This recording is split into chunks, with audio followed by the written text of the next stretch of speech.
Deixa eu acender as luzes.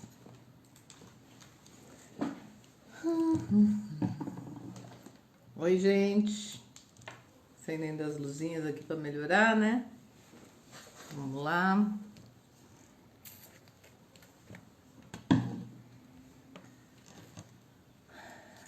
Aberaldo, Kleber, Anderson. Espera aí que eu já vou te chamar. Aí.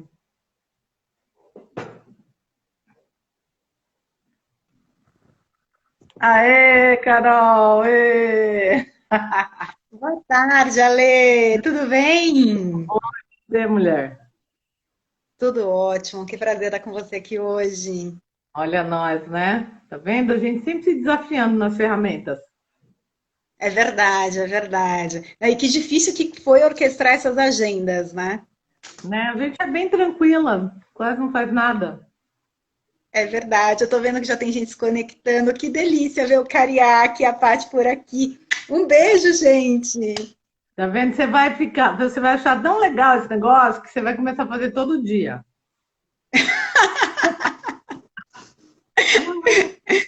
Você vai Mas sabe que pegar. um dos Oi?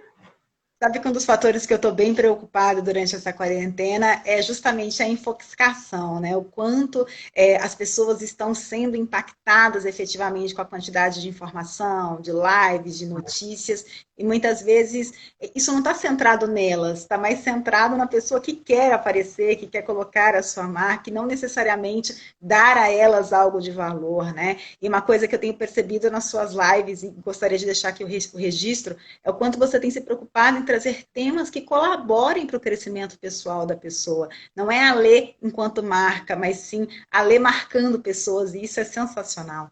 Ah, obrigada, Carol, vindo de você, tá vendo? Por isso que eu coloquei aquele tema para a gente falar. As pessoas que se mostram interessadas se tornam interessantes. Muito legal, Sabe é. que eu Fala aí. que eu compartilhei o convite, né, que você mandou num grupo de amigos. É. E ele chamou super atenção a frase e tal, e não é um grupo que trabalha com educação, que trabalha com desenvolvimento humano. Pelo contrário, um grupo de amigos, cada um com a sua atividade. E eles tomaram aquilo como uma verdade e começaram a aplicar no sentido de, ok, vamos agora rever as minhas conquistas emocionais. Como que eu posso rever as minhas conquistas a partir desse preceito? Não é verdade? E é engraçado, né? Porque essa máxima a gente nem percebe, mas ela atua aí. A gente vai falar sobre ela já já. Quero muito te agradecer, viu, a tua disponibilidade, porque verdadeiramente a minha intenção com essas lives, depois que as nossas agendas lá dia 13 de março caíram todas, a gente ficou, né? Eu falei assim, tiro férias ou faço alguma coisa, né? E a gente começa a ver aí o mundo se mover. Eu falei assim, bom, como é que eu posso contribuir? Porque a gente tem um vício, né, de se compartilhar aí. Eu falo que é a minha cachaça aí, né? Cada um tem a sua. E aí eu falei assim, bom, deixa eu tatear esse mundo dos contatos, né, da gente se relacionar. E eu tô sentindo que essa coisa das trocas, de trazer alguém, que nem você, cada dia uma pessoa traz algo para entregar para quem está aqui. Eu concordo 100% contigo sobre a infotoxicação. Mas eu tenho falado bastante com as pessoas assim, nós temos que aprender, e aí eu acho que você vai poder contribuir muito com isso hoje. A gente tem que aprender a fazer uma curadoria, né? Não é porque saltou ali nos nossos olhos que a gente tem que olhar, que a gente tem que mergulhar, que a gente tem que achar que a gente tem que consumir aquilo. Então acho que a gente pode, tipo, deixar passar coisas, né, Carol? O que você Sem acha? dúvidas, Ale. Eu concordo contigo. Eu comparo muito esse momento que nós estamos vivendo com aquele momento de final de ano, sabe? Que a gente começa a perceber que está chegando o verão, e aí você está com aqueles quilinhos a mais, e quando você olha diante do espelho, você fala: Poxa vida, passou o verão, passou o inverno, passou tudo, e eu estou aqui com um peso maior do que eu queria. E aí você fala: Poxa, vou para academia, vou malhar feito um louco, vou parar de comer. E tudo que você consegue é ao final desse caminho, muitas vezes de 2, 3 semanas, é terminar com uma gastrite, com dor de cabeça e com um ranço da academia, sabe? Então, as pessoas, quando se viram nesse momento de quarentena, quando se viram paradas em casa, foi a mesma sensação. Elas falam, poxa, tô parada, percebi que o mundo virou de pernas para o ar, que eu não estava preparada para esse momento, me percebi numa zona de conforto, preciso mudar. Vou aproveitar para mudar. Aí começa, não, então vamos embora, porque agora chegou o curso gratuito, mas aqui tem uma live, mas aqui você pode fazer uma certificação, mas aqui o aplicativo está liberado por 30 dias, mas aqui isso. E elas começam a se perceber não só com uma sensação de estar ficando para trás, mas também de incapacidade de conseguir acompanhar. Isso emocionalmente é destruidor, é uma gastrite emocional no final das contas, né? Quando, na verdade, o processo deveria ser inverso. Seria um processo, primeiro, né, de reconhecimento no que realmente me falta, no que efetivamente eu preciso me desenvolver, no que realmente vai ter valor para mim, para depois pensar qual o caminho que eu vou seguir. Tem até uma frase que eu não conheço o autor, que ele diz que todo caminho é caminho para quem não sabe onde quer chegar. E o efeito que foi provocado por essa pandemia foi exatamente isso. As pessoas não sabem onde querem chegar, elas não sabem onde precisam se desenvolver, então tudo é caminho. É engraçado porque eu tive a oportunidade de acompanhar algumas lives, algumas transmissões, e pelos comentários, pelas pessoas que entraram, você percebia que eram as mesmas. E a pessoa foi se conectando, às vezes, em duas, três, e eu comecei a assistir muita coisa que era reprise, porque elas têm medo. Só que não somos ainda capazes de reconhecer que temos medo de ficar para trás. Não somos capazes de levantar a mãozinha e falar, opa, a minha realidade é diferente da sua. Eu sou mãe, eu cuido da casa, eu estou trabalhando, eu estou me virando nos 30, enquanto talvez para você seja uma realidade de quem está em casa. E entra também um aspecto, Ale, que é o quanto de efetividade as pessoas estão tirando disso. Porque aprender não é ler. Aprender não é reter conteúdo. Aprender não é simplesmente decorar. Aprender é mudar de comportamento. Então, quanto que as pessoas estão parando para refletir? Então, por exemplo, fiz um curso de inteligência emocional, aprendi as 5 competências da inteligência emocional. O quanto eu me permiti refletir, né, sobre autoconhecimento, sobre relacionamento, sobre empatia, para traduzir aquilo pelo meu mundo. Ou eu só adquiri um certificadozinho, né? Quanto eu coloquei em prática, né? Perfeito. E a questão da prática tem também um outro fator que mudar leva tempo. Quando eu usei a analogia da academia, é porque ninguém perde 30 quilos em 2 dias, em um Não. dia, em um final de semana. Então não dá para pegar aqueles 30 anos que você ficou sem ler um livro, aqueles 30 anos que você ficou sem investir em você mesmo e achar que no final de semana você vai resolver. Muito pelo contrário, talvez a primeira pergunta é: por que durante os últimos 30 anos eu não me interessei em me desenvolver? Porque nos últimos 30 anos eu achei que não valia a pena investir em mim mesmo. A partir do momento que a gente começa a entender quais são as nossas limitações, nossas barreiras mentais, principalmente, fica mais fácil fazer aquela curadoria que você comentou no começo. Estou anotando umas coisinhas aqui para te questionar, tá? Acho que agora, são 6h04, o pessoal está começando a entrar, né? Que nós entramos antes aqui, já começaram a fofocar as duas. É papo de comadre, né, Ale? A gente não se aguenta. Não. E eu vou dar mais uns 2 minutos só para que você possa se apresentar aí, porque tem gente que obviamente conhece, a gente está com várias pessoas aqui super queridas, né? Já vamos dar um oi aqui para a galera que a gente já sabe quem é, né? Você já viu os nominhos aí, ó? Maurício, Maurício, que Renato, saudade de você! Daniele Brito, Ai, Maria, Dani, queridíssima! Fabi! pessoal da Ai, gente, Caminho também. Renatinha! Tô bem. Tá vendo? Fabi aí, olha, um monte de gente que a gente já vai falando.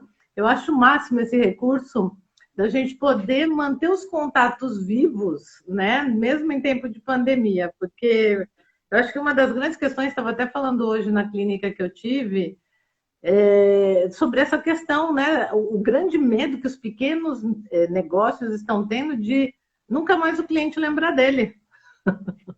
Pensa os shoppings, menina, como estão, né? Tudo isso. Enfim, né? Divagando aqui no Papo de Comadre. Ah, mas sabe que não é devagar não, Ale, porque eu tenho percebido, notado alguns efeitos, né, dessa pandemia no comportamento de alguns vendedores, de alguns empresários, de alguns microempreendedores. E qual que é a questão, né? Toda a pandemia, todo momento de crise, eles acionam aquele módulo luto-fuga da nossa cabeça, né? A gente para de raciocinar e começa a ser agido começa a agir, perdão, pelas nossas emoções. E o que tem de vendedor, de empresário fazendo burrada, que é ligar para o cliente, né? Não no sentido de saber como o cliente está, mas querer vender o produto dele, aquele famoso oi sumido. Nossa, E aí imagina. eles vão perder o cliente, mal sabem eles, né? Que se nesse momento eles se propusessem a cuidar do cliente, a se conectar com o cliente, que é diferente de estabelecer conexão, é diferente de conectividade, né? A tecnologia que nos dá conexão da parte tecnológica, mas se conectar de alma, se conectar de verdade com as pessoas, aqueles empresários, as pessoas que forem capazes de se conectar com seus clientes, mesmo estando distantes, são os que vão sobreviver diante dessa crise. E a gente volta para o tema da conversa, né, Carol? Demonstrar interessado. É tão interessante, né, isso, porque a pessoa fica tão focada na problemática dela, né, nas questões dela, que ela esquece disso, mas é isso que vai gerar conexão, né? A Renata está aí toda tocada nas conversas aqui, ó. Já tem até conversa paralelo, pessoal. Fabi, Dani, Maurício. Eu adoro esse negócio, eu acho muito engraçado, gente. A gente consegue interagir assim, online, on demand. E, Carol, vamos Sensacional. aproveitar, já que tem um monte de gente que te conhece, né? Mas para quem não te conhece, de repente, quem é Carol? Conta pra gente aí. Eu adoro ver essas apresentações. Olha, a Carol, sem falar o que ela faz, é um ser em constante transformação. É um ser que há 5 anos mudou completamente a sua carreira, se tornou mãe, casou, perdeu 70 quilos no meio do caminho e, mais do que isso, se redescobriu. Então, a Carol, eu costumo dizer que é um ser em constante transformação e que encontrou no propósito de transformar pessoas, né, pelo conhecimento, uma verdadeira paixão, uma verdadeira alavanca. Agora, a Carol, em termos de currículo, em termos do que ela faz, é uma consultora educacional. Eu atuo aí com educação corporativa há pouco mais de 13 anos. Sou verdadeiramente apaixonada pelo que eu faço. Tenho a oportunidade de estar em grandes empresas, trocando, recebendo muito mais do que dando, na formação de líderes, na formação de facilitadores, trabalhando algumas competências comportamentais, como agilidade emocional, influência e persuasão, liderança, dentre tantas outras. E no meio deste caminho, eu construo estratégias educacionais, seja na forma de universidades corporativas, academia, programas de liderança. Então, eu respiro educação, mas eu sou mobilizada, movimentada por desenvolver pessoas. É uma troca verdadeiramente contínua. Eu fico imaginando, Carol, né? Você, essa pessoa em transformação, eu acho que é uma inspiração para o teu entorno. Né? As pessoas que puderem têm que seguir a Carol. Carol, você faz aí um Instagram, Carol. Eu vou te pedir aqui em público. A gente está usando o Instagram do marido da pessoa, né? Porque a pessoa quase não tem nada assim, né? Tomando a agenda das 7 da manhã até as 2 da manhã do outro dia, porque o dia da Carol, gente, nunca acaba no mesmo dia. O dia da Carol sempre acaba no outro dia. É incrível, assim, né? Eu mando mensagem achando que ela vai me responder só amanhã, daqui a pouco tá a Carol lá respondendo. Então, eu fico pensando você, primeiro, como esse ser que é a transformação que inspira as pessoas no teu entorno. Se tu tiver algum caso para me contar, eu vou gostar de saber as pessoas também. Mas veio para mim em mente aqui uma coisa que você tem uma filhinha pequena, né? Isso, Como meu pequeno é? furacão. Então, eu acho que os filhos sempre vêm para testar os nossos conhecimentos. A gente vai aprendendo as coisas, né? E aí quer ver um jeito de saber se aprendeu mesmo é colocar em prática com o filho, né? Agora imagina você, a rainha da educação, como é que é o desafio de lidar com uma pequena que com certeza deve quebrar todas as tuas expectativas aí, me fala. Olha, Lê, é verdadeiramente um desafio, né? A gente, quando trabalha com educação corporativa, adora virar o crachá e falar, sou especialista em andragogia, eu entendo dos princípios que o adulto não é aquele papel em branco, que ele precisa ser engajado e tal. E a criança não. A criança é desesperadora justamente porque ela é um papel em branco, né? Elas nos trazem algumas tiradas, assim, sensacionais. E uma das coisas que eu tenho aprendido muito com a Liz, primeira coisa é me amar. Quando eu engravidei, a minha história de gravidez foi muito assustadora. Eu tinha feito redução de estômago e engravidei sem planejar, 6 meses depois da redução. Então foi desesperador, porque era aquele momento que eu estava dedicando para mim, que eu realmente não queria ser mãe na vida. E engravidei. Quando eu engravidei, aquilo para mim parecia o limite da morte, parecia que a minha carreira iria acabar, que eu teria que abdicar desses momentos doidos de dormir às 2 horas da manhã, que particularmente eu curto. E quando a Liz nasceu, eu falei, poxa, estou me vendo aqui com aquilo que é sonho para muitas mulheres, com aquilo que é objeto de desejo para muitas mulheres, e que eu, ingrata que sou, não sei. Eu nasci para ser tia. A Patrícia está aqui, ela tem um filho lindo que é o Natan, meu sobrinho. Eu nasci para ser tia, eu não nasci para ser mãe. E aí o tempo foi passando e alguns meses depois eu comecei a aplicar os conhecimentos de educação corporativa em mim. Falei, poxa vida, se eu digo a líderes, né, que eles não precisam ter mindset fixo, que eles podem ter mindset de crescimento, que ninguém nasceu assim, vai crescer assim, é Gabriela. Por que que eu estou me limitando a achar que eu vou ser tia? Por que que eu estou me limitando a achar que eu não sirvo para isso? Então, hoje eu aprendo com a Liz todos os dias que eu posso ser aquilo que eu quiser, basta me dedicar. Então, eu tenho uma dificuldade enorme em focar em uma coisa só. Eu falo, ok, bate mais que eu estou entendendo o que você está falando, né? Eu tenho uma ansiedade muito grande, uma necessidade de ir direto ao foco, e ela tem aquela necessidade de contar a história como um todo, num nível de detalhes, de imaginar. Então, ela me ensina a ser paciente todos os dias. Por isso que a Carol é um ser em transformação, e a Alice é o acelerador dessa transformação, sabe? Não, filho realmente é acelerador do nosso desenvolvimento.com.br. Acho que foi a Dani que escreveu aqui, educação ágil, aprendizagem ágil na veia, né? Porque realmente parece que eles vêm assim programadinho para te desafiar, né? Se você tem facilidade com uma coisa, não vai ser nesse lugar que ele vai atuar, vai ser no lugar difícil. Mas é É legal, verdade. porque daí fica mais fácil depois de você aplicar com os filhos que você vai tendo pelas empresas aí, né, Carol? Os filhos É grandes. verdade. E tem também uma questão de nós acharmos que temos a necessidade de sermos super-heróis. Tenho a necessidade de ser a Mulher Maravilha, nunca vou errar, vou estar sempre linda, maravilhosa, com maquiada, bela, sempre acertar. E não é assim. Nós temos muitos pratos para equilibrar e tudo bem se alguns deles caírem, tudo bem se não sair perfeito. Nós vamos sim aprender errando. Aliás, uma das formas mais eficazes de aprender é aprender por meio do erro, é se permitir errar. E a maternidade, e aí a gente coloca a maternidade aqui no sentido até mais amplo, né? Quantas vezes você assume um novo desafio no trabalho, ou até um novo relacionamento, isso tudo é muito novo. E aí nós somos impelidos muitas vezes pelo medo, pelo receio, por não acreditarmos em nós mesmos. E quando a gente abre esse leque, quando a gente se permite errar, se permite experimentar, aí a aventura começa a ficar bacana. E aprender deixa de ser um peso para ser uma consequência da jornada. Muito legal te ouvir, Carol.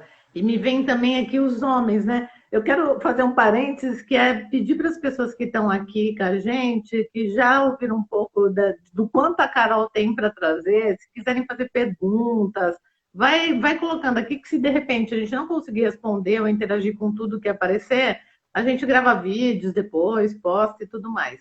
Mas eu gostaria de também trazer um recorte para os homens na maternidade. A gente fala muito dessa transformação toda, e nós duas mulheres aqui, né? Graças a Deus, eu estou com um de 24 e um de 22. Então, assim, algumas coisas eu já passei, mas eu estou te falando, não acaba não, viu? Olha, todo santo dia eu ainda sou desafiada, né? É incrível isso. Mas eu gostaria que você, se puder, ampliar esse recorte que a gente está fazendo também para o universo masculino. Porque assim como para nós, para eles também o processo de educar é desafiador. E eu acho que também é um grande exercício aproveitar esse momento que a gente está tendo agora da pandemia, dessa convivência, né, do confinamento, essas quarentenas, e o que os homens também podem aprender nesse lugar para levar para a sua liderança, né, para levar para a sua atuação profissional. Você aí como educadora. Excelente questão, Ale. Primeira coisa é que, indiferente se homem ou mulher, uma das coisas que nós estamos aprendendo é que a vida saudável é feita de equilíbrio. Então, nós tínhamos um refúgio chamado trabalho e um outro refúgio chamado casa. E hoje nós estamos tudo junto. Tanto que tem uma brincadeira na internet que diz que os casais que sobreviverem a essa pandemia, eles vão comemorar aí bodas de álcool gel, porque não é fácil conviver. A gente conseguia fugir para o trabalho, a gente conseguia fugir para ir em casa, então a gente fugia dos problemas do trabalho em casa e fugia dos problemas de casa para o trabalho. E neste momento, todo mundo está sendo obrigado a confrontar os seus problemas, a ter conversas difíceis, a ter um olhar mais amplo. Então, aquele marido que não estava acostumado a ajudar em casa, está vendo que tem o trabalho de casa. Aquela mulher que não conseguia dar atenção tanto para o filho, está vendo que tem que dar atenção para o filho. Aquele filho que muitas vezes conseguia gastar sua energia com os amigos, está vendo que nem só de videogame viverá o homem, que ele tem uma família para conviver também. Então, é um processo de aprendizado que é muito amplo. E eu diria que assim, o caminho, Ale, o primeiro lugar é se abrir. É aceitar que dói menos, é aproveitar o momento, porque nós dificilmente teremos outro momento como esse, onde todo mundo está junto, onde todo mundo está confrontado. Segunda questão é, seja bondoso consigo mesmo. Seja generoso, para de se cobrar, para de achar que vai sair tudo perfeito, para de achar que você não vai se estressar, que você não vai xingar, que você não vai jogar os pratos longe. Esses dias, num grupo de amigos, eles compartilharam o vídeo da Grazi Massafera gritando com o filho dela que estava puxando o cabelo. Eu falei, nossa, super me identifico com isso. E, gente, se a Grazi, que é linda, bonita, rica, ainda namora o Caio Castro, pode se estressar, por que não eu, né, que sou um réis mortal, não posso me estressar? E o outro caminho, Ale, entra muito no assunto que você propôs aqui para a gente, que é a questão do interesse genuíno pelo outro. Nós, durante toda a vida, desde muito cedo, nós meio que somos educados ou direcionados a olhar para os nossos umbigos, olhar para as nossas necessidades. E aí, inclusive, está a origem de todos os conflitos, porque todo conflito é uma necessidade que não foi atendida e que muitas vezes foi mal comunicada. Então, nós, enquanto seres humanos, né, estamos acostumados sempre a chegar em algum momento e tentar vender quem somos. E muitas vezes vender aquilo que acha que a pessoa vai comprar, né? Nem o que verdadeiramente somos, né? Nós estamos acostumados a querer parecer interessante para ser abraçado, para ser aceito, muitas vezes deixando aí a nossa insegurança vir à flor da pele. Quando, na verdade, o caminho para fazer amigos, se relacionar, se conectar, estabelecer confiança, está no contrário.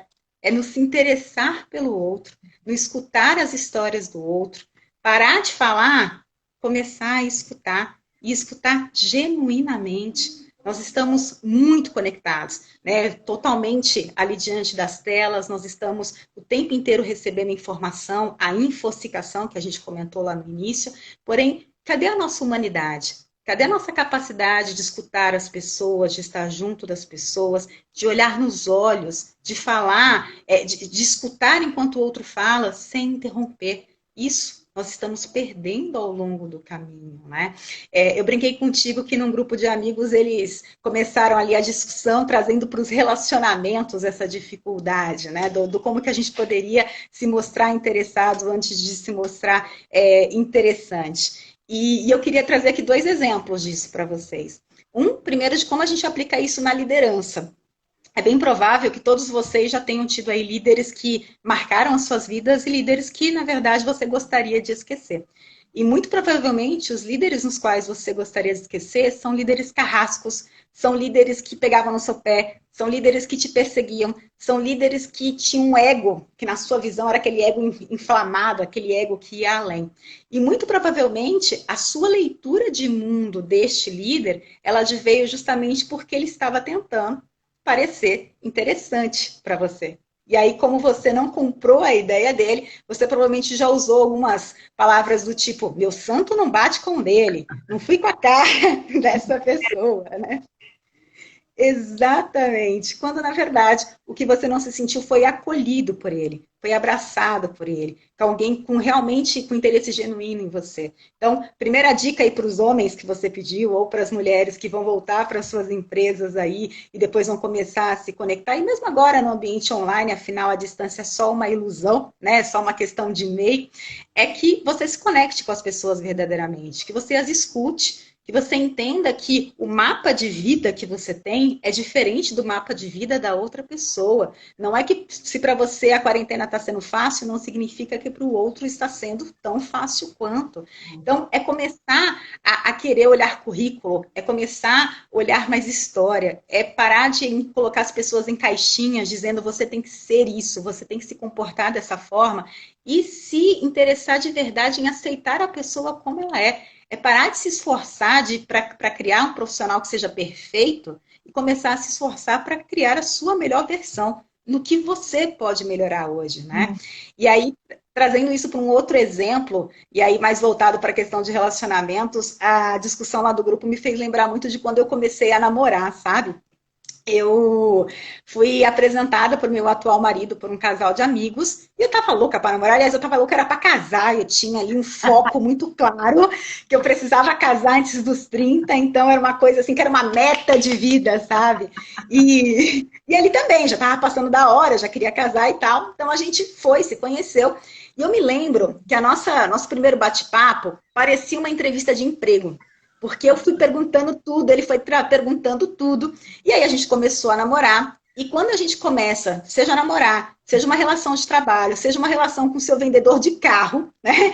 Naturalmente, toda relação que você começa gera expectativa. E toda expectativa na qual você não verbaliza vira frustração.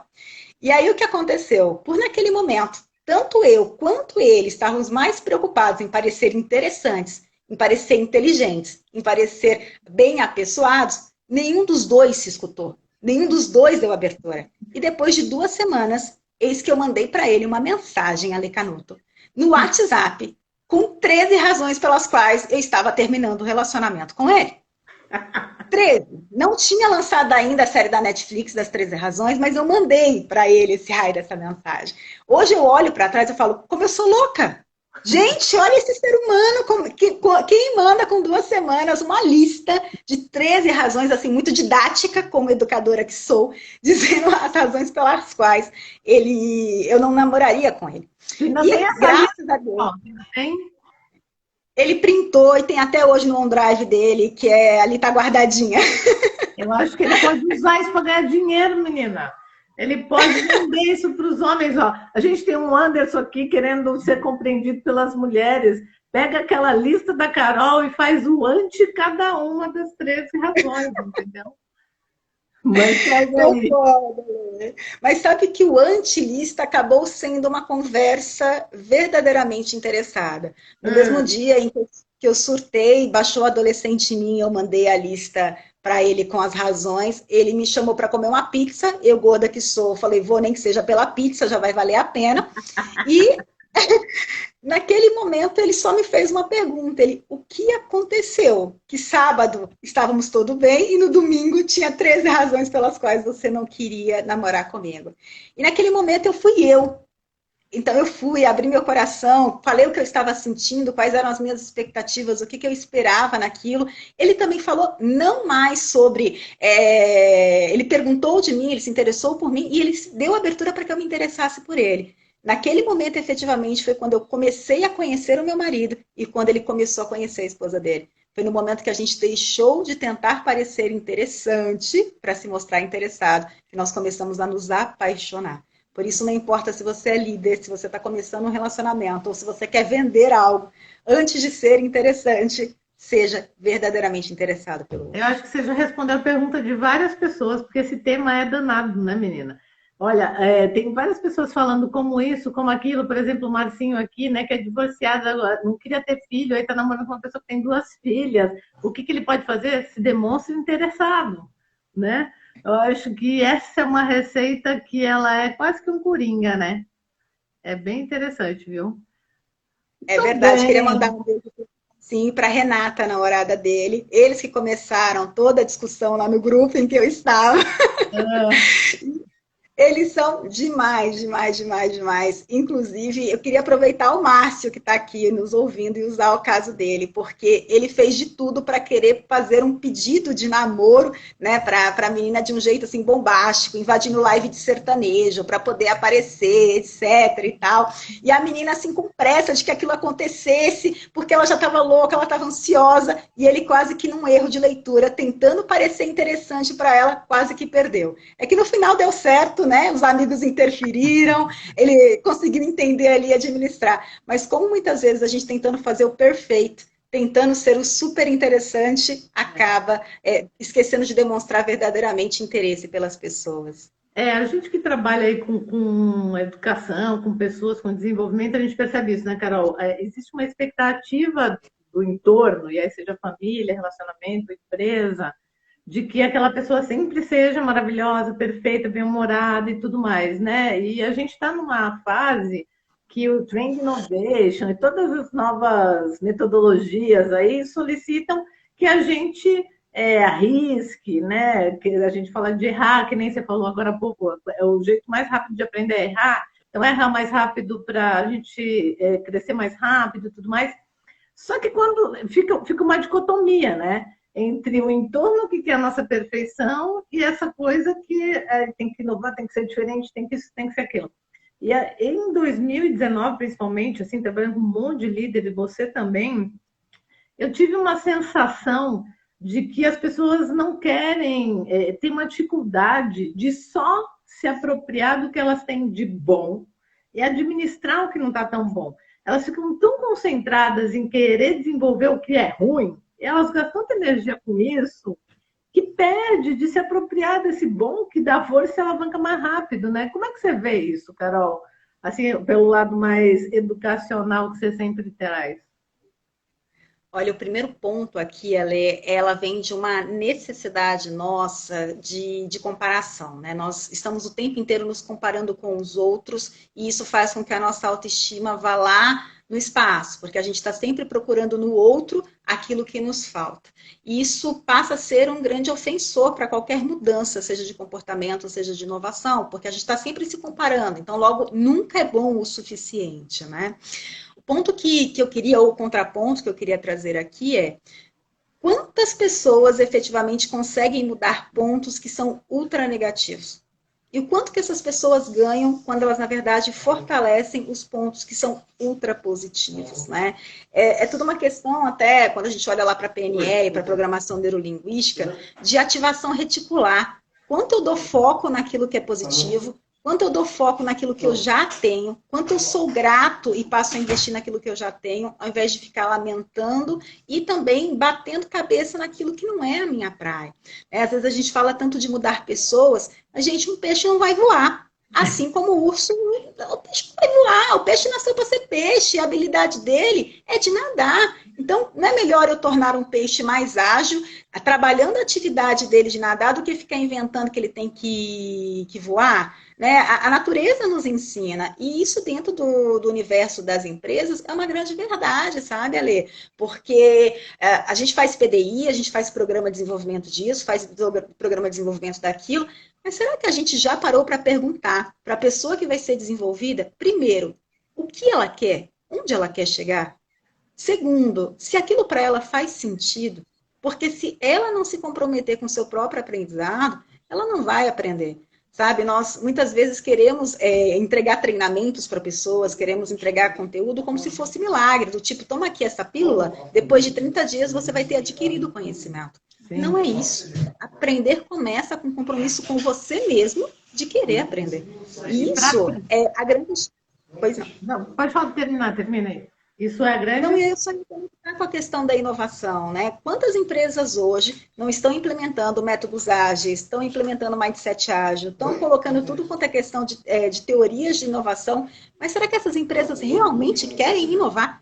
Será que elas realmente querem mudar ou elas só estão se apropriando de toda uma onda que está no mercado e tentando convencer os seus líderes a fazerem o mesmo, que no final também eles não querem mudar porque eles acreditam que esse modelo funciona e no final fica aquele monte de teoria bonita e que no final ninguém muda. Essa é a verdade. Eu ia te colocar, né, uma coisa que eu ouço você falar de vez em quando, tudo que para aprender a pessoa precisa estar disposta a desaprender, né? Tem que desaprender umas coisas para poder aprender outras, e essa é uma provocação que a gente, Paty está aqui também, sempre vê a gente começando os treinamentos aí, alinhando expectativa com as pessoas. Eu costumo brincar bastante com essa coisa de não, ó, não vai ter milagre, são só 8 horas, tá, gente? Calma. Então, porque assim como nós, né, na hora de fazermos, a gente quer cutucar, a gente quer mexer, a gente quer mover, mas a pessoa que está lá, já que ela parou o que ela estava fazendo, ela olha para a gente e fala assim, então faz um milagre, querida. Né? Não sei se você sente isso, se sou só eu, mas às vezes eu falo, gente, ainda não fiz curso de milagre, o dia que eu fizer, eu prometo que eu vou compartilhar, entende? E como é para você? Você acha que as pessoas têm dificuldade de desaprender coisas, Carol? Sem dúvidas, Alê, sem dúvidas. Aliás, desaprender é muito mais difícil do que aprender. É por isso que é muito mais fácil educar crianças do que adultos, por exemplo. Desaprender, ele pressupõe que você tenha um nível de consciência que não é só o de conhecer, mas também o de reconhecer que é preciso mudar e de ousar mudar. Desaprender é uma ousadia. É uma ousadia na qual você passa a abrir mão daquilo que para você sempre fez sentido. Você passa a abrir mão daquilo que para você sempre foi uma verdade absoluta e passa a abraçar o novo. Só que todo novo, lembra, traz medo, traz receio, não vem com garantia de que funciona. E aí o teu sistema luta e fuga vai para onde? Para a zona de conforto. Então, se a gente quiser aprender e desaprender, tem que primeiro vencer o medo de dar errado, para depois a gente se aventurar nessa jornada. E aí, queria só traçar aqui um paralelo para ti, quando você fala que as pessoas acreditam que treinamento é milagre, né? É muito importante distinguir educação de aprendizagem. Educação é o que nós, enquanto facilitadores, educadores, fazemos com a pessoa. Usamos métodos, usamos conteúdo para ajudá-la e mostrar caminho. Aprendizagem é o que eu faço comigo, é o que eu faço a partir desse processo. Então, você não precisa estar numa live, você não precisa estar num curso, você não precisa estar numa sala, você não precisa estar na faculdade para aprender. Porém, você precisa querer aprender para conseguir. Tanto que tem gente que quebra a cara a vida inteira, a vida está lá ensinando, essa pessoa quebra a cara e mesmo assim ela se permite quebrar, mas não aprende nada com isso, porque não existe disposição para aprender. Não tá afim, né? O Maurício está aqui tirando uma onda, porque nós passamos por umas aventuras aí de treinamentos de 2 horas. Quando o milagre tem que ser em 2 horas, né? E eu acho que você poderia lançar um outro produto, Carol, porque você está aqui com umas requisições de comentários sobre relacionamentos. As pessoas estão muito interessadas nessa sua particularidade, ó. A Rê Ramos está falando o seguinte, Carol, que ferramentas eu posso usar para não sufocar o meu parceiro e, ao mesmo tempo, me sentir seguro e também interessante para ele em todo o tempo? Primeiro, ela tem que dar uma ajustada nessa expectativa, que todo o tempo é difícil, né? E a vida como ela é, né, Nelson Rodrigues? A gente tem que... Ela está trazendo essa pergunta para parceiro, Carol, mas eu estendo ela também para a relação líder e liderado, porque é tipo namoro, né? Sem sombra de dúvida, Lê. O primeiro passo aqui é uma análise mesmo, é o autoconhecimento. Afinal de contas, por que eu tenho necessidade de sufocar o outro? Por que eu tenho necessidade de estar tão presente? Não seria uma raiz de insegurança? E aí, quando você traz o paralelo da liderança, por que eu, enquanto líder, tenho necessidade de controlar o tempo inteiro? Por que eu, enquanto líder, fico ligando a cada 5 minutos ou obrigo a pessoa a abrir a câmera do Zoom para mostrar que ela está conectada e ela não pode nem ir no banheiro porque eu preciso ter o controle? Então, o que está por trás desse meu comportamento? Esse é o primeiro passo, aprender com a minha emoção. Se nós não estivermos bem conosco mesmo, se nós não conseguimos nos relacionar bem conosco mesmo, dificilmente nós vamos nos relacionar bem com o outro, quer numa relação de liderança, quer numa relação emocional, quer numa relação familiar. Aliás, boa parte dos problemas que nós temos no dia a dia, nos nossos relacionamentos, advém de comportamentos negativos que nós espelhamos no outro, de expectativas que são frustradas porque a gente não conversou, de ranços que nós vamos criando simplesmente porque eu interpretei a outra pessoa e em nenhum momento questionei a ela o que ela queria dizer, porque o tempo inteiro a gente vai procurando ali, a partir de alguns vieses, confirmar pressuposições que nós temos. Então, eu pressuponho que ela é isso, eu pressuponho que o meu líder é aquilo, e aí a minha mente fica ali naquele rastro, procurando confirmações. E essas confirmações, muitas vezes, são ilusórias. Recentemente, eu escutei uma professora e ela dizia que 90% dos nossos problemas são causados por erros de interpretação que nós nos permitimos fazer, porque estamos mais preocupados, né, em ter razão do que em ser feliz no final das contas. Verdade. Muito verdade isso. Carol, você está trazendo coisas assim bem raiz, né? A gente está na época da raiz do Nutella e a gente está indo para um lugar aqui bem raiz dessas relações. E eu queria que você trouxesse também, quando você está falando de tudo isso, de todo esse universo, de todas essas relações, toda essa expectativa, com a pergunta que você acabou de responder aí, né, de relacionamento e de líder, tem uma síndrome que está tendo até tratamento acho que no Hospital das Clínicas, que é o Fear of Missing Out lá, né? FOMO. Aquela síndrome que a gente tem de ficar de fora. Tu acha que piorou essa crise agora com essa quarentena? O que você acha? Sem dúvidas, até porque, como eu comentei lá no início, essa quarentena ela está mexendo com o nosso medo de ficar para trás.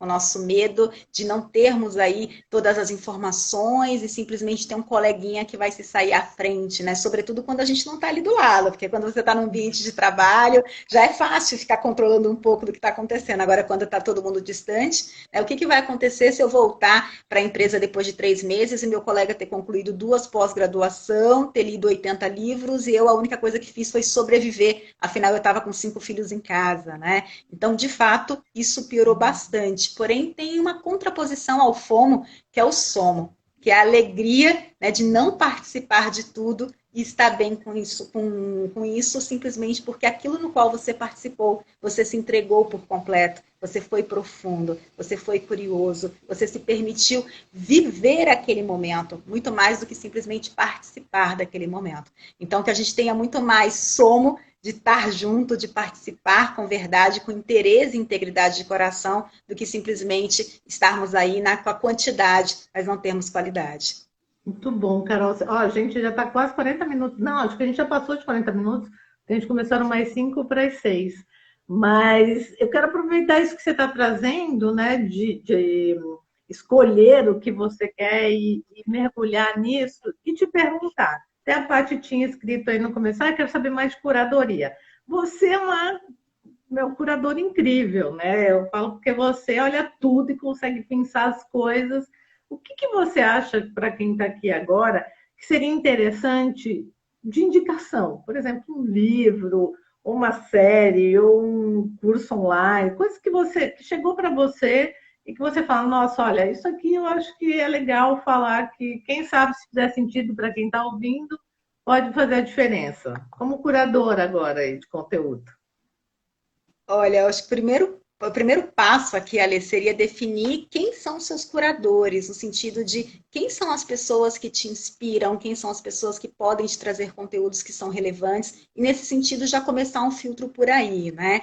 Eu gosto muito de uma provocação que o Murilo Gun faz em um dos TEDs dele, que ele diz que nós temos que eleger curadores, porque o profissional do futuro ele tem como se fosse um grande cinto do Batman, que é um cinto de utilidades, né? Então, em cada pedacinho a gente tem que colocar conhecimentos diferentes e ser curioso e etc. Diante de tanta informação, como eu tenho eleito os meus curadores? Eu tenho buscado pessoas que falam de assuntos que são do meu interesse, como, por exemplo, educação corporativa, facilitação online, e também de assuntos que são potencializadores a essa minha realidade, que no caso é criatividade, são métodos novos, etc. Né?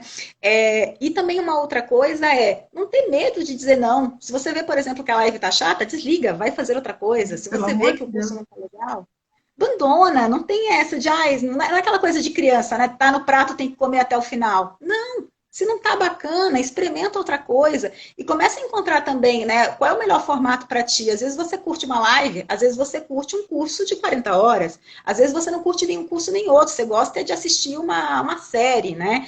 Então, é escolher primeiro o tema, os temas para você que são relevantes, para depois escolher aí quem são os curadores. Quando a gente fala de série, Alice, se a gente for falar de série, a gente vai ficar aqui até amanhã, porque eu sou apaixonada. Fala qual você está assistindo agora aí. Olha, acho que a primeira coisa, assim, antes de falar de quais estamos assistindo, é também não se cobrar que você tenha que aprender alguma coisa com série. Tá? Aliás, a beleza do aprendizado por meio de séries, de filmes, é justamente porque ela acontece de forma natural. Então, não se pegue naquela linha de, poxa vida, eu tenho que tirar uma lição especial do Rei Leão, porque se eu não tirar uma lição motivacional do Rei Leão, eu não assisti. Não. Você tem que assistir Rei Leão, cantar Hakuna Matata, e no final, quando vier aquela eureka, de poxa vida, a felicidade estava dentro de mim. Puxa, lindo, foi você que chegou à conclusão, não foi o especialista, né?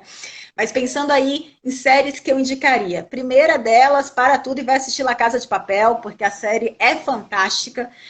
E dentro daquilo que nós conversamos sobre cultura de inovação, sobre ser interessado pelas pessoas, tem tudo a ver. Porque quando você começa a olhar ali a história do professor, é um cara cheio de inseguranças, cheio de problemas não resolvidos, que em função disso cria ali uma verdadeira fortaleza emocional, mas usa um ponto dele que é fraco, que é esse problema emocional, para um outro ponto muito forte, que é a capacidade de planejamento e execução. Então, ao invés dele resolver o emocional, ele vai resolver, ele cuida da parte que é ponto forte, a capacidade de planejamento, né, de execução, de analisar cenários. E aí, desde a primeira temporada, eu não quero dar spoiler, né, mas queria destacar aqui que a série ela vem avançando em assuntos muito, muito, muito interessantes. Então, você tem lá na primeira e na segunda parte uma aula do que é planejamento estratégico, do que é operação tática. Na segunda, Oiê. mais para como que a gente lida com o erro e, principalmente, como que a gente não tira o humano desse processo. Porque se tem uma coisa que a última temporada tem mostrado é que sim, nós somos humanos e que podemos errar e que histórias são importantes. Então, La Casa de Papel é uma que eu colocaria. E a segunda, que aí já é curtinha, para quem não quer maratonar, para quem está com a vida aí que não está tão fácil, que nem a Thaís que está cuidando do pequeno Theo e não tem tempo de ficar assistindo todas as séries, seria o Madame C.J. Walker. Ela é uma microsérie, são só 4 capítulos, se eu não me engano, e ela conta a história da primeira milionária negra norte-americana. Gente, para quem trabalha com vendas, para quem trabalha com pessoas, é uma verdadeira lição de empreendedorismo, de técnicas de influência e persuasão, de relacionamento humano, de conquista, de diversidade, de representatividade, além de ser deliciosa de assistir. São essas duas, assim, para mim, ultimamente foram as mais marcantes. Muito bem, tá vendo? Sempre sai coisa boa nessas lives. Adorei. E aí vamos para a parte Carol por Carol aí, né? Porque eu acho que um grande ganho dessas lives, na minha percepção, e eu tenho tido bastante feedback disso, é mostrar a pessoa por trás da profissional que está aqui batendo esse papo, né? E aí, para a gente esmiuçar essa Carol que está aqui, né? Você já trouxe um pouco da sua visão de séries e tudo mais, mas qual seria, e a gente vai para você responde se quiser, tá, Carol? Mas qual seria o seu principal medo hoje? Olha, que pergunta interessante, Ale. Eu sempre tive muito medo de não ser aceita pelas pessoas. Isso é um medo que se originou lá na minha infância. em função de todo do histórico de obesidade que eu trouxe. Isso foi me trazendo no decorrer da vida sem que eu percebesse, né? E por conta de ter a necessidade de ser aceita, eu sempre fui uma pessoa com muita dificuldade de falar não, com uma facilidade muito grande de querer abraçar o mundo com as pernas e dar conta de tudo, e sempre me coloquei em segundo plano em função disso. Com o tempo, por isso que eu falo que eu sou um ser em transformação, eu compreendi que esse era um dos gatilhos que faziam com que eu não tivesse uma vida tão equilibrada, e passei então a reconhecer e a querer mudar. Então, hoje, se você perguntar, Carol, você ainda tem medo de não ser aceita? Sim, eu ainda tenho muito medo de não ser aceita. Porém, o que eu tenho feito é todos os dias me aceitado aí os meus defeitos, as minhas dificuldades. Isso tem feito, por exemplo, com que eu me aventure. Então, se você perguntar, Carol, deu medo de estar aqui? Deu muito medo. E se as pessoas não me aceitassem? Né? E esse jeito louco de falar, onde eu começo a fazer uma sopa, que a gente fala de um assunto de amor, depois vai para a liderança, depois vai para a confiança. Se as pessoas começassem a me criticar, isso poderia me machucar? Sim. Mas não importa, o que me importa é que eu me aceito como sou, eu aceito que essa minha cabeça é um hiperlink, me aventuro e tento fazer o melhor. Então, é um exercício que, antes de ter o medo, eu estou invertendo. A Susan David, ela fala que a coragem é o medo em movimento. Então, todos os dias, eu tenho pegado o meu medo de não ser aceita e colocado ele em movimento e me proposto a fazer coisas diferentes. Ah, muito lindo, viu, Carol? E aí vamos para o contrário disso. E também eu acho que de alguma maneira tem uma conexão, porque eu gostaria que, olhando lá para a sua infância, para o seu primeiro setênio, e quando a gente tem filho pequeno, parece que às vezes conectam coisas na gente dessa época. Qual competência que você vê em você hoje, mas que você acredita que tenha nascido lá na sua primeira infância? Uma Olha, competência. competência, eu diria que comunicação. Eu sempre fui um ser muito falante e por conta de um reforço positivo na minha infância, de, poxa, ela fala bem, poxa, como ela fala, parece um adulto, um anão, né? Um anão adulto, assim. Isso, de certo modo, me deu muita liberdade de querer expressar a forma como eu pensava. Então, eu diria que hoje a competência que nasceu lá na minha infância foi a comunicação. E ela só nasceu porque a minha família deu asas para isso, no sentido de reforçar de que esse era um ponto forte. Então, até uma forma minha de esconder as outras coisas era me comunicando. Então, acabou sendo a competência a ser desenvolvida aí no longo do caminho. Ah, é muito legal trazer isso também, porque segunda-feira a gente vai estar com uma pessoa aqui super querida, chama Luiz. Ele vai falar como que as nossas relações familiares, por exemplo, influenciam na gestão de empresas. É muito comum, né? A gente tem empresas onde ainda tem lá os fundadores que eram família e tal, e como essa dinâmica da família influencia, porque você vê como a dinâmica influencia na nossa vida adulta e profissional, né? Não tem como a gente escapar. E aí, olhando para isso, o que é família para Carol? Olha, essa é uma pergunta bem difícil de responder, porque eu ainda me vejo numa transição familiar, né? Eu saí de uma família super tradicional para montar a minha família há 5 anos. Que bom que meu marido me chamou para conversa, né? Que senão você lembra que as 13 razões não teria gerado uma família. Mas hoje, família para mim é parte do sucesso e é um trunfo. Eu, há 5 anos, antes de ter uma família, eu era uma pessoa 100% dedicada ao trabalho, 100% mesmo. Se você perguntasse para as minhas amigas quanto tempo eu dedicava a elas, elas diriam que nada. E quando eu dedicava, eu falava de trabalho, né? Então, eu era uma pessoa 100% dedicada ao trabalho. Hoje, ter uma família é o meu ponto de equilíbrio. É como eu conseguir dividir um pouco da minha paixão com novas paixões, que é o Kleber e que é a Liz. É o meu lindo e a minha lindinha. Então, hoje eles são para mim o que me ajuda a ter equilíbrio. Aliás, a única razão pela qual eu não me dedico 100% ao trabalho é porque eu tenho amigos e famílias que fizeram entender que o trabalho faz parte de uma vida feliz, mas ele não é a receita para ser feliz. Muito legal, que ótimo. Isso inspira a gente, porque olha, o que tem de gente workaholic é uma coisa de louco, né? Eu falo, às vezes, eu caio nesse lugar, né? Então, a gente, de vez em quando, ouvir pessoas como você falando isso, resgatando essa realidade, porque é a mais pura verdade, né, gente? Trabalhar não é a vida, é uma parte dela, né? faz a gente despertar, lembrar, voltar, dar uma aterrada. E, Carol, quando você olha no espelho hoje, o que você vê? Olha, que pergunta profunda. Estou me sentindo aqui de frente com a Lê. É, eu vejo uma mulher que ainda tem muito de menina. Eu vejo uma mulher que é bem-sucedida naquilo que faz, mas que ainda é uma menina no sentido de brincar, no sentido de adorar uma fofoca, no sentido de adorar um meme, no sentido de curtir uma história, no sentido de querer brincar com a minha filha, não sendo mãe, mas sendo a amiga que está ali do lado, sabe? Então, eu me vejo muito uma mulher, mas que dentro ainda tem uma menina com muito para aprender, com muito para andar, com muito para evoluir. Ah, que bom, né? Porque essa menina, olha, vou te falar, rende, hein? Essa menina rende coisa boa. Ah, é muito bom esse papo, viu, Carol? Acho que a gente só tem o Instagram, deve dar só mais no máximo uns 5 minutos para a gente, e daqui a pouco ele explode, some com a gente daqui. Para aproveitar esses últimos 5 minutos, se você quiser deixar algum recado aí para as pessoas, eu acho que é bem legal. E o seu, Queria como elas te agradecer. acessam, já que você não está aqui no Insta, como elas te acham? De fato, eu não tenho Instagram, eu não tenho Facebook. Quando eu preciso não me sentir um ser longe da sociedade digital, eu tomo a liberdade de usar o meu marido.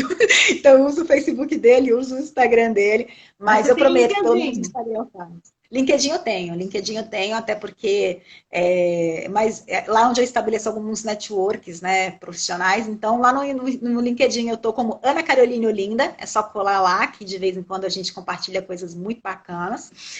Queria agradecer, Ale, de verdade, pela oportunidade, pelo bate-papo. A gente não combinou nada antes, não combinou assunto, não combinou nada, veio literalmente para poder bater papo. Então, Só o tema lá, né, para provocar, só aquele teminha do interesse.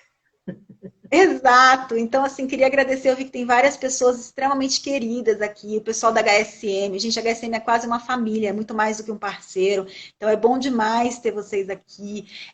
Eu vi aqui pessoas muito queridas, a Rose, Pati, Loise. Gente, um beijão, que saudade de vocês. Elas são minhas amigas pessoais. De tudo que eu contei aqui sobre história de vida, eu tenho certeza que elas podem confirmar o quão louco eu era, o quão louco eu ainda sou, mas ainda um ser humano que se sente adorável no meio do caminho. Isso é ótimo, né? Essa é a parte boa, né? Se apropriar dessa parte, né, Carol? Poxa, caramba, eu tenho que me acolher, né? Porque se eu não fizer isso, quem vai fazer? Eu acho que esse É é um verdade. convite para as pessoas, né? Olha, quero te agradecer demais, Carol, pela disponibilidade, pela abertura, pelas trocas e por tanta coisa que você traz de conexão entre assuntos pessoais e profissionais, mas que para mim, de verdade, como a gente vive num mundo sistêmico, eles andam todos juntos e entrelaçados, né? Oh, estão falando aí É que uma hora verdade. é pouco, depois a gente marca, quem sabe, aí em um outro momento, né? Muito bom, Carol. Muito, muito obrigada, viu? Imagina, eu que agradeço. Um beijão para todo mundo que acompanhou a gente. E para mim, uma lição que fica de tudo isso que nós conversamos é que não importa quão digital é esse mundo, não importa quão longe nós estejamos, a gente precisa ser humano. Precisamos nos aceitar da forma que somos, precisamos entender que sim, alguns pratinhos vão cair, e para isso a gente precisa parar, né, de querer montar um personagem, querer mostrar para pessoas aquilo que elas acham que vai ser interessante começar a nos conectarmos de alma com as outras pessoas, a nos interessarmos verdadeiramente por elas. E mais do que isso, se interessar por nós também, né, Ale? Por que não investir numa jornada de autoconhecimento, se entender melhor, lidar com seus medos, inseguranças e essas perguntas que você me fez de bate-pronto, por que não fazer para si mesmo, para evoluir enquanto ser humano também? Verdade. Eu acho que tudo começa por aí, né? Se a gente se interessar, não pelo nosso umbigo, mas pela nossa essência, a gente vai ficar mais sensibilizado para se interessar pela essência também do outro, né? Mas Sem tem gente que dúvida. acha que isso é bobagem, entendeu? É muito frágil. Mas eu acredito que tudo que a gente está passando está desmistificando, inclusive, essa crença, né? Sem dúvidas, sem dúvidas, sem dúvidas. Muito bom, é hora de dar tchau. A gente tem que desligar antes que a gente seja jogada para fora do Instagram. Obrigada. Beijo, gente. Todo mundo ó, fazendo exercício essa semana de demonstrar interesse por alguém, porque vai ser uma experiência interessante, né? É verdade. Obrigada, Lê. Um beijo, querida. Nada. Tchau, gente. Estou encerrando.